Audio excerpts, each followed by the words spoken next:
Patuloy naman ang isinasagawang manhunt ng mga operatiba ng Manila Police District sa mga suspect sa pag-atake sa miyembro ng PTV News Team. Kasabay nito, tiniyak ng mga otoridad na masasakote ang mga salarin sa lalong madaling panahon. Ang ulat mula kay Bernard Tan. Serbisyo publiko. Mula umaga hanggang 10 oras ng gabi naglilibot ang inyong PTV News Team para mabigyan ng taong bayan ng mahalagang impormasyon.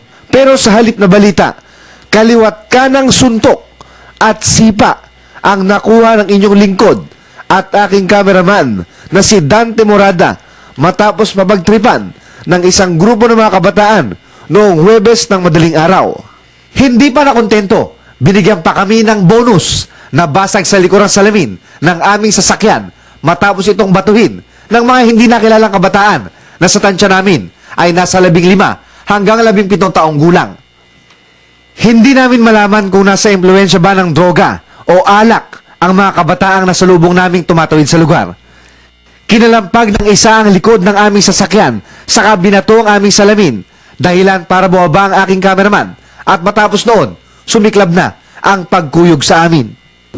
Bahagi ng aming trabaho na maghatid ng balita at impormasyon sa sambayan ng Pilipino at para magawa ito tuwing gabi hanggang madaling araw, umiikot kami sa mga lansangan para magmasid at magpatrolya. Hindi naman inaasahan na pagdaan namin sa isang bahagi ng V-Mapa sa Santa Mesa, Maynila ay may makakasalubong kaming isang grupo ng mga kabataan na ang hanap pala ay gulo.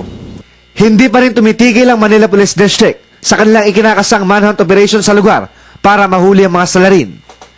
Kaninang madaling araw nga ipiniresenta ng MPD ang isa sa mga hinihinalang kasabwat ng mga pasaway na kabataan. Kaya lang sa kasamaang palad, hindi yon ang taong nanakit sa amin.